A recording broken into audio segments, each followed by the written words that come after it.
The 14th year of Chenghua. Chapter 78.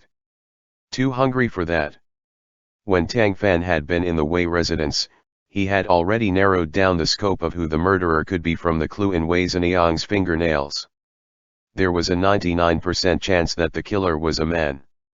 He must have had some kind of enmity towards Wei Zhenliang, but she had only been a little girl.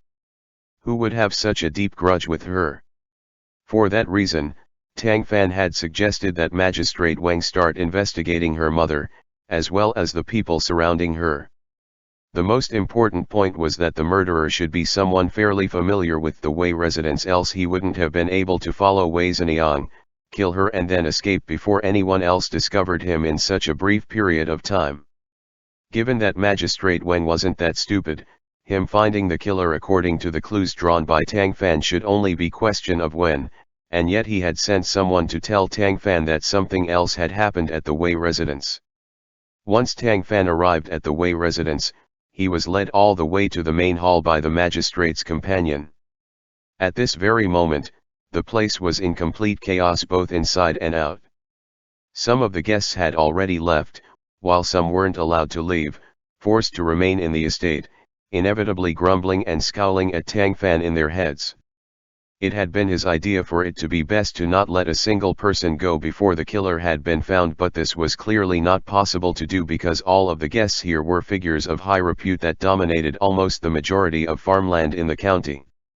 Magistrate Wang's annual political merits, as well as the amount of tax provisions the authorities could collect, both depended on their support, hence why the magistrate could not hold them back. Tang Fan was no longer an appointed official he had once been, and it wasn't his place to intervene, even if he did disapprove. All he had done was point at the clues. Meddling too much would go beyond the rules. At this moment, two people were seated in the Wei family's main hall. In addition to the serious-looking Magistrate Wang was the sorrowful Wei Sul, slumped over in a chair, a maid beside him in the middle of putting ointment onto his forehead. Prior to Tang Fan's departure, Wei Sul had been upset, but he hadn't been this bad. Clearly, this second person that had died must have been someone very important to him. Noticing Tang Fan's arrival, the magistrate stood up to greet him. "Brother Tang." "Brother Wang. I heard something happened again." Magistrate Wang nodded, grave. "The one that died was the Wei's son, the one that just had his 1-month celebration today." Tang Fan gasped. As it went, after he had left, the magistrate had begun to take stock of suspicious persons in the estate according to Tang Fan's suggestion, only for the nanny and maidservants that were taking care of the young lord to rush over and report that something had happened to him during this time period. Due to having a son in his twilight years, Wei Sul cherished the child and had specially arranged for a nanny and 2 maids to keep him to look after him. For a large family, that was considered relatively extravagant treatment. Nanny, who had been brought over from the boy's biological mother's birth family and was devoted and loyal. The 2 maids were named Xiao Lu and Xiao Shuang respectively, and had been born in the Wei family. The degrees of their loyalty did not need to be doubted. Young Lord Wei was the celebrant of the banquet today, yet all of its delicacies had not a thing to do with him. After he had been showed off to all the guests, he had been settled in for a nap in his own room, where his mother, Lady Li, had come to see him once. After the news had come about Wei Zhenliang's death, Lady Hu and the maids had been nervous, so Xiao Lu had been sent to see what was going on. As the young lord had still had the nanny and Xiao Shuang beside him, that hadn't been a big issue. A minute later, someone from Lady Li's side had come looking for Nanny Hu, thus summoning her away. By coincidence, at that moment, the young lord had wet the bed, so the other maid, Xiao Shuang, had gotten up and had gone to the neighboring room to find new bedding to switch out for him. It wasn't like there had never been such a happenstance where none of the 3 had been present before, and because these time periods were so brief, nothing typically happened. Today, however, was an exception. Once Xiao Shuang had come back with the bedding, she had gone to check on the young lord in his bed as per usual, only to shockingly discover that the infant was no longer breathing. One wave had not yet settled before another had come rising up again, and the truth about Wei Zhenliang's death had not been revealed before this incident had befallen the Wei's son. The instant she had heard the news, the boy's mother had swiftly fainted. Wei Sulh was similarly shaken to his core. In the span of a day, he had lost 2 children, one of which had been his hope of continuing the Wei legacy. Magistrate Wang had run into troubles, as well. He had already checked each and every individual, yet none of the male workers, male guests, or any of the entourage they had brought had any scratches on their arms, which meant that Tang Fan's inference might have been wrong. On the other hand, right then, another death in the Wei residence had happened, which had caused the magistrate to nearly be browbeaten. He therefore had no choice but to find Tang Fan again, intending to ask for aid. After listening to their recounting, Tang Fan couldn't help but crease his brow. "Did you confirm that you didn't miss anyone?" The magistrate nodded. "Yes. I oversaw it, myself, and looked at them one by one according to name. Not one has scratches on their arms. Only 3 people had their hands scalded by soup previously, and the doctor looked them over. There's now gauze wrapped over the backs of their hands." Tang Fan raised a brow. "Who are these 3? "One is my wife's older cousin, surnamed Chai," Wei Sulh was the one to answer. "The other 2 are this Wei family's partners in the business field. They are unlikely to be the murderers of the Wei son, though," the magistrate said. "Why is that?" "Because when the boy died, they were all in the main hall. During Wei Zhenliang's incident, there was chaos in the hall from everyone rushing over to see what was going on. Many had seen the 3 splashed with the soup, so it isn't like they could make body doubles." Tang Fan pondered to himself. "I'd like to see them." Magistrate Wang nodded. "They're waiting in the side hall. Lao Huang, go and call them over." Taking the moment when his associate left to summon them, he asked Tang Fan, "Do you have an idea?" Tang Fan shook his head, smiling bitterly. "After hearing that entire sequence, I'm afraid that getting any ideas at all will be difficult. How did the son die?" "He was suffocated from getting his face covered by his own swaddling cloth. Could it be that the nanny or maids weren't being careful, and covered him up too high? Such cases have happened before." "Master Tang, that is absolutely impossible," Wei Sulh interjected, "because that stupid girl Xiao Shuang swore up and down that when she went to get the new bedding, the cloth was below his neck, yet by the time she came back, it was already covering his mouth. Clearly, someone had come in during that time period." While they spoke, 3 people were brought in. Tang Fan looked them over. Sure enough, there were bandages on their hands. They also looked dejected. After their successive courtesies, the magistrate had them sit down separately. "How did the hot soup get splashed?" Tang Fan asked them. "Even if the 3 of you were sitting together, how could it get on all of your hands at the same time?" Chai Suo, the cousin of Wei Sulh's wife, smiled bitterly. "I wasn't sitting with them, merely passing by. I also don't know which fool ran into that pot of boiling soup, but it spilled onto my hand at once. Brother Wang got affected while next to me, too. I had been sitting there," another said, "and saw them getting scalded, so I got up to go pick up the pot. There had still been some soup in it, though, so it got on me. I'll be troubling you 3 with taking off your bandages and letting me take a look." The 3 men were caught off guard. They had only just been bandaged up. However, Magistrate Wang also chimed in. "Go on." They were forced to reluctantly remove the bandages. Though their burns were all on their hands, the left and right ones were not the same, and the spots of the burns were all different. Chai Suo was hurt on the back of his right hand, while Wang De was hurt on his forearm. As Wang De had been walking behind Chai Suo, after the latter had been burned ahead of him, then let out a scream and dodged to the side, people behind Wang De had rushed forth and happened to shove him to the very front, and thus the soup spilled on his forearm. The last man was Bao Yi. Just like how he had claimed, He had reached out to stop the pot at the time, only to forget that the soup inside it was boiling and get burned. What was injured on him was his palm and a portion of the back of his hand. There were shot red abscesses beneath the bandages as well as some areas of scalded away skin, which had dark ointment applied to them. It was brutal to look at. Tang Fan inspected this carefully, then had them rewrap and let them free. "How is it?" Magistrate Wang eagerly asked.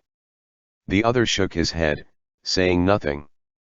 At this moment, Wei Sul had gradually calmed down. His complexion was as dark as ever, but he had finally gotten some strength and order to his speech. "I just thought it over," he said to them, "and I think Wang De might have done this." "What is the evidence for that?" the magistrate asked. "There is no evidence, but he was wanting to get to know the people of the salt transportation office through me. As you also know, sir, salt stores are my family business, so why would I ever offer up that relationship to anyone else? I ignored him. Later on he asked after it repeatedly and I always found excuses to thwart him. Perhaps he held a grudge because of that, turned around and took revenge on me." Magistrate Wang frowned.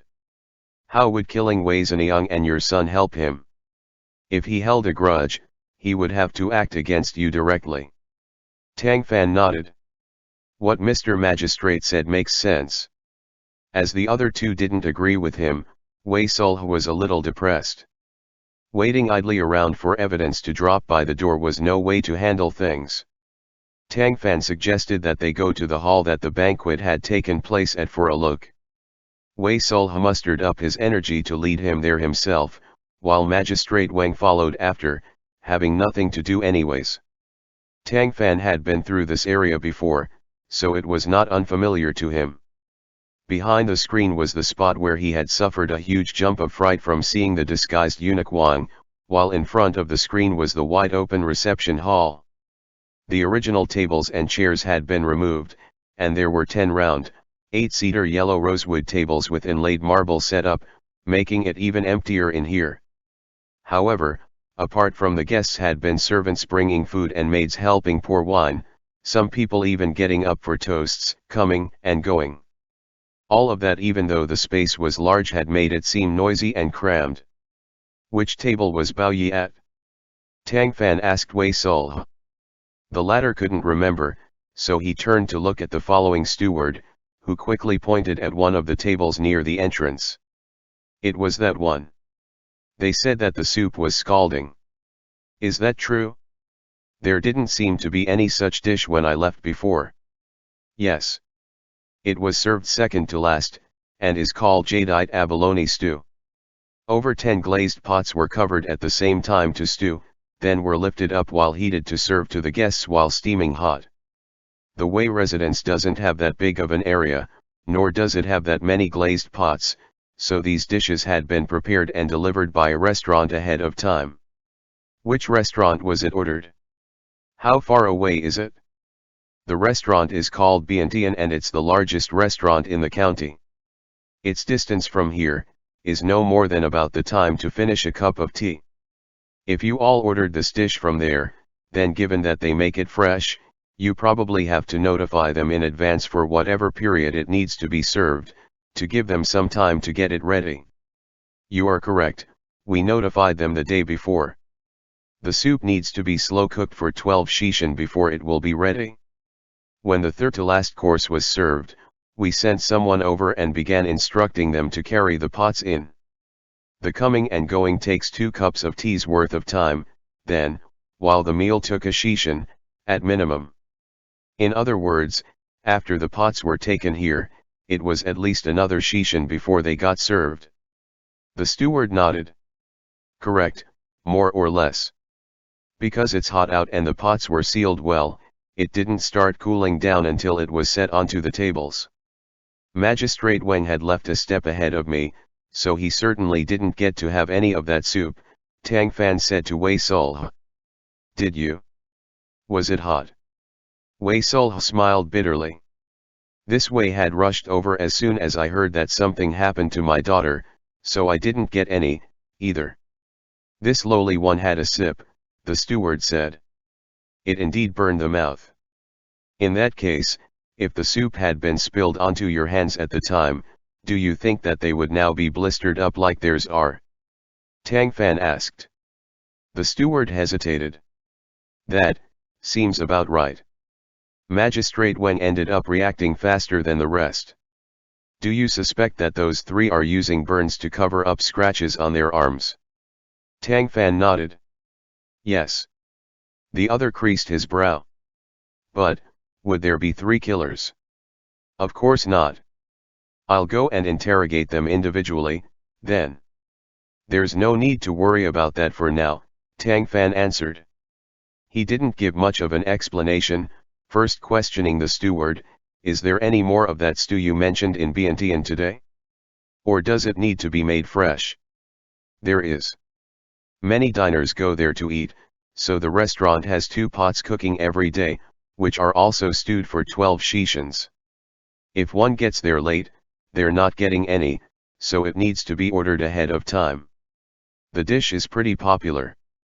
Go there and see if it's still available, and if you can, buy a pot, return using the route and method of transport you all used today, and present it in 1 shishan. Not understanding the point of this, the steward had to look at Wei Sul. Do what young Master Tang says, the latter quickly ordered. While the steward scurried off, Tang Fan said to the other two, take a look, the table is so big, served dishes would generally be put in the middle. This soup pot alone, because it was being served fresh to the guests, was placed to the side. Both of them nodded, expressing their agreement. Presuming that the situation was chaotic, where everyone heard about Wei Zhenyang and thought to go out and see what happened, we don't know who bumped into the jar. Going along with what Bao Yi said, the soup was spilling out in the direction opposite him, after which he reached out to right it, only to get burned. The jar must have therefore been bumped by his elbow, coincidentally dumping it on Chai Sua and Wang Da as they stood near the table. He imitated the act here, Magistrate Wang and Wei Sul immediately understood upon seeing it. Also presuming that one among them is the killer, and that person is Bao Yi, then he knocked the pot over deliberately. If the killer is either Wang Da or Chai Sua, random people, they wouldn't have at all been counting on Bao Yi running into the pot. That means, no matter what the situation is, Bao Yi is lying, the magistrate concluded for him. Tang Fan nodded. Correct. However, we have one thing to prove at this moment, and if we can, this all can be easily solved.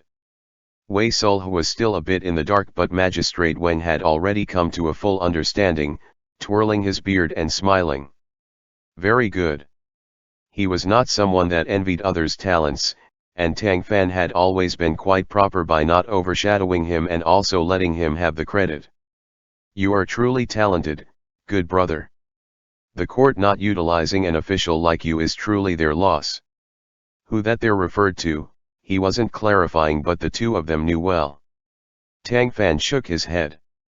I'm unworthy of your praise, brother Wang. If I can only help investigate yet not be an official, what use would I be investigating alone? His words called Magistrate Wang's own bumpy career path to mind, and he couldn't help but smile painfully in sorrow. Seeing them crossing swords, Wei Sul had to say, what about my son's death? Do you two have an idea about that? If we haven't guessed incorrectly, the magistrate said, the deaths of your son and daughter shouldn't have been done by the same person. Wei Sul let out an exclamation, looking lost. Then how could? As a merchant, being affable while gaining wealth was the utmost priority. However, no matter how good of a businessman one was, they would inevitably get rivals and enemies in the field of business. The same went for Tang Fan and the rest in the field of bureaucracy, where they never had a lack of foes, but even then, this type of hatred that was deep enough to kill another's family was very, very rare. Murderers were to be executed. That was a law that had not changed since the Qin Dynasty. Although there were all sorts of limitations and accommodations therein, even ordinary citizens knew that homicide was no trivial matter. Think back, the magistrate said, who else have you offended, aside from Wang De. Wei Sulhe was dejected. There's many, of course. In business dealings, one party profits while the other certainly loses, but I've never heard of anyone that would murder over this. Moreover, what crimes have children committed? If they wanted revenge, why not come after me? Magistrate Wang and Tang Fan remained silent. They had been officials for years and had seen cases much more abominable than this one all over the place. Though they were rueful, they weren't as emotional as Wei Sulhe was. While they spoke, the steward had since returned, followed by a servant carrying a pot. "Sir, inside this is jadeite abalone stew. I followed your instructions, and brought a pot back after it had been a shishan off the stove. Place it on the table, then find someone to open the jar and pour some on their hands," the magistrate ordered. Huh. The steward was completely dumbstruck, not understanding what kind of operation this was supposed to be. "Find someone willing to do this and he'll be given a hefty reward afterwards," Tang Fan said from the side. "The reward will be 10 taels of snowflake silver," Wei Sulhe also spoke up. That was no small amount. The eyes of the servant following the steward lit up, and he stuck himself out. "My lord, could this lowly one do it?" Wei Sulhe looked at the magistrate, who nodded and answered. "All right. Pour it on for us to see, but don't shrink away from it. We just want to see how your hand will look after it's burned." The servant mentally mumbled to himself that the magistrate was a bit weird, but wealth moved the heart. He would do anything for those 10 taels of silver. The steward quickly opened the jar, then poured its contents on the outstretched hand of the servant. With scorching soup spilling onto him, even though he had made mental preparations, the latter still couldn't help but cry out, expression twisting up. Stew splashed onto the floor, the fragrance of it instantly permeating the place. A good minute later, the magistrate allowed the servant to wash his hand off, but forbade him from applying medicine to it, only telling him to come back over after. When the steward came back with the man, Tang Fan and the others took a look at the servant's outstretched hand.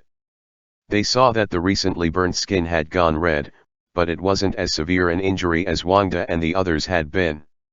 Upon seeing this, Wei Sulhe let out an "ah." "What is this? Why was the condition of their burns different from Lao Dong's? Could it be because he has thick skin?" Magistrate Wang had the steward take the servant away for medical attention, then explained to Wei Sulhe. "It's not that he's thick-skinned, it's that the pot that burned Wang De and the rest was heated up again after it had been delivered." Wei Sulhe saw the light. That's why Master Tang had the steward replicate the circumstances of the soup's delivery today? To prove that by the time the pot got to the table, even if it could burn the mouth, it couldn't have been enough to cause severe burns. The magistrate nodded. "Right. As long as you all can get to the kitchen and figure out who reheated the pot earlier, you'll be able to follow along that vine and uncover the murderer." Having helped with all that he could have, whatever followed had nothing to do with Tang Fan. He rejected the magistrate's invitation to participate in the interrogation, then returned to the He residence with Qian San'er. After all that mess, it was already nightfall. Tang Fan hadn't eaten well, and had been feeling ravenous for a long time now. Thinking of how it was currently past dinner time, it wouldn't be appropriate for him to ask someone to cook for him at the He residence, so the two planned to find something to eat outside. However, Xianghe County wasn't nearly as flourishing as the capital. As soon as night had come, even the restaurants had closed, leaving only a few open for business, aside from brothels. Qian San'er laughed evilly, suggesting that they go to a brothel to eat, and solve all the problems of life while they were at it. He got smacked on the back of the head by Tang Fan, which promptly made his mouth shrink up, too afraid to make another noise. "If you want to follow me, don't even think about doing those kinds of things," Tang Fan warned. "Later on, I'll find you a wife to spend your days peacefully with." Qian San'er felt beyond wronged, as he had a villain's thoughts but not a villain's guts. He used a very hurt expression towards his superior that was thinking him to be a patron. I swear that I've never actually been to a place like that before. Tang Fan rolled his eyes. What's the use of swearing to me? Swear that to your future wife. Qian San'er grinned lasciviously. Young master, you have a vast array of friends. Find me one. I have absolutely trust in your good eyesight. You're sure you want me to find you someone? Yes. Then I shall. When we're back in the capital, I'll give a proposal to the old proprietress that sells Laobing on the east side lane. Qian San'er shrieked. Hell no. That woman's 40 and as round as a ball. You have the heart to make me a lamb thrown into a tiger's den, sir. Tang Fan's face nearly broke composure from hearing him call himself a lamb. Did you not say that every time you go to buy from her, she gives you a flirty look? That's because she sells Laobing every day and had never seen someone as handsome as me before, so feelings of love sprouted within her, the other sulked. But I can't send myself into the claws of the beast just because I pity her. Get out of here. You really think yourself to be good catch, huh? Go cool off elsewhere, and quit bothering me. The two walked all the way back, but even from a distance, they noticed that the bamboo courtyard's entrance was very noisy. Lightly frowning, Tang Fan briskly walked all the way forth. The noisiness was from the He family's second branch, He Lin and Tang Yu. To be more accurate, He Lin had gotten drunk, and was going on a drunken tirade at Tang Yu. She was separated from him by Yan Li and Gong Sun Yan. On account of He Lin's status, they couldn't directly fight with him, but with them around, he also had no way to get anywhere near Tang Yu. The two Jinyue were looking at He Lin with contempt, and those gazes just provoked him into getting more and more outlandish. Far too many things had happened today, for the Wei family, and for He Lin even more so. He hadn't expected that, for no rhyme or reason, he would be going to participate in a 1-month celebration, then participating in a whole heap of things. Under previous circumstances, everyone's suspicious gazes had landed upon He Cheng, yet he had been unable to say anything to explain himself. He Lin felt that if it had been anyone else, they definitely wouldn't have thought of a better method to employ than the one he had, and hadn't thought at all that there was anything wrong with beating his son. Yet, Tang Fan had stood up, bringing up the Jinyue and Patriarch He to suppress him. In the presence of a crowd, his brother-in-law had given no regard towards right and wrong, relentlessly criticizing him and even getting those dogs to attack him. It was something He Lin, who had had a good reputation all his life, could not accept. After he had angrily left the Wei residence, he had gone to get himself drunk and ran into some friends that he typically recited poetry with. They had all previously heard what had happened at the Wei residence. Using comforting words, they had mocked him in reality, implying that he was a husband that couldn't control his wife.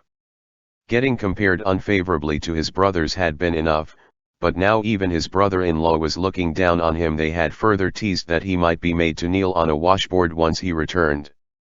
Those words entering his ears had added fuel to the fire. Drinking wine bolstered one's courage.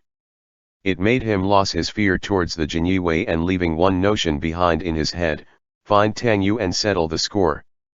From his point of view, it was quite difficult for him to see her perspective, or empathize with her difficulties over the years. All he saw was that she had her little brother's backing, who he didn't place importance upon. After today, in the He family and in Xianghe County, what dignity would he have remaining to stand on? Thus was the scene Tang Fan witnessed. After seeing that it was getting late, Tang Yu had been preparing to go to her own quarters, but she couldn't stop worrying about He Cheng. Fearing that He Lin would find an excuse to quarrel with him after he got back, she had thus intended to leave her son in the bamboo courtyard so that Tang Fan could look out for him for one night. However, she hadn't been able to wait for him, and could only bid farewell to He Cheng as she told him to study obediently and not to cause trouble, leaving herself ahead of time. Unexpectedly, she had run into He Lin at the entryway, who had returned in aggressive drunkenness. Yan Li and Gong Sun Yan were scowling. Seeing as how He Lin was starting to brandish his intoxication physically, they were currently considering whether to beat him up or not, but he was Tang Yu's husband and Tang Fan's brother-in-law. They didn't know what would be proper for this, starting to look forward to Tang Fan's return, and, upon seeing him show up, they were both elated. Young master. It was unclear if He Lin had gone into a stupor from drinking too much or what, but he didn't even turn his head, continuing to yell at Tang Yu. Ever since you married into the He family, when have I ever let you down? For you, I didn't indulge in wine and women. Even He Xian has a bedmate in his courtyard, while I have nothing. Others all say that you're a jealous shrew, but I still said good things about you. But you? How did you treat me? You allowed your little brother to destroy my reputation. Do the He family slight or put you down? Don't go thinking that you can do whatever you wish just because you have your brother supporting you. Never mind separation, I'm getting a div. Quiet, came a roar with a land-leveling volume. It wasn't Tang Fan that had done that, as he didn't have such good core strength. Everyone followed the source to see Patriarch He furiously coming over while using on a cane. Without another word, he raised his hand and slapped He Lin. The woman following after him was alarmed. Seeing that the Patriarch wanted to go for it again, she quickly said, "You should use your words." The bamboo courtyard was quite close to the He home, and He Lin's ruckus had quickly become known by the rest of the He family. Tang Fan had been standing to the side and not heading over, waiting for He Lin to say something so that he could get some information he could use against him, only for the Patriarch to arrive just in time, and so quickly. He Lin was struck stupid by the slap, expression blank as he said nothing. Patriarch He wanted to come at him once more, only to get stopped by someone. That someone was Tang Fan. "Uncle, beating him won't solve the issue," he said. "Since he's reached the point where he already wants to separate with my sister, I think we should sit down and have a nice talk about it." The Patriarch couldn't comprehend Tang Fan, but he knew that his reaction was much too calm, and the calmer he was, the less great things were. "My good nephew, I want to help you vent your anger. This unfilial son deserves to be taught a good lesson." His face was full of rage. "Don't stop me, just watch as I break his leg. What anger would I require another to help me vent? Is it not because of my sister that I'm even angry?" Tang Fan answered, calm yet sardonic. The Patriarch paused slightly in his actions, looking at Tang Yu, then at the drunk He Lin. He shook his head and sighed. Such transgression. "Father, mother. I have something to say." Tang Yu, who had been quiet all this time, suddenly spoke. Her expression was nearly cold. When He Lin had just been shouting, she hadn't shown any surprise or heartbreak then, either, and was even more oddly placid now. "If you've something to say, we can go in the room to talk," Matriarch He said. "Right, we can speak more tomorrow. For tonight, it'd be better for my sister and nephew to stay in the bamboo courtyard," Tang Fan surprisingly said. Patriarch He nodded. He didn't want to stand outside in the deep of night because of some terrible familial clamor either. Furthermore, after experiencing all that had happened in the Wei residence, everyone was exhausted today. Only He Lin would start fighting at a doorway without a care for anything else. He ordered for He Lin to be detained, keeping watch on him personally. Seeing as the other was still defiant, he straight up told his subordinates to tie him up with rope. Matriarch He urged Tang Yu to rest well, saying that she would come to see her grandson again tomorrow. After that, she told the courtyard servants to serve them well, gave them detailed instructions, then departed. The second everyone else left, Tang Fan accompanied Tang Yu inside, where, upon seeing that no one else was around, she glared at him. "Didn't you tell me to pay back all of the hardships I've suffered these years? I finally managed to accumulate enough anger to scold them, yet you cut me off." This Tang Yu was more like the former eldest daughter of the Tang family. Having been married for so many years, She had probably nearly forgotten what she had once been like, herself. But I'm hungry, he replied, aggrieved. I would only have the energy to fight if I'm full. What would we have done if I passed out from hunger? She was both amused and distressed, throwing out even the bit of depression and anguish she had just had. Have you not learned how to take care of yourself while you're on your own all these years? Go sit inside, I'll make noodles. Oh, I want a poached egg on mine, he answered, beaming. Thereafter, glimpsing the teary Xianghe beside him, he compassionately added on, "Gee, add another bowl to that. Sanner hasn't eaten yet." Xianghe shone with the bit of sunlight he had been given, immediately drooling as he grinned. "I want a poached egg, too." "Get out," Tang Fan said, annoyed. End chapter.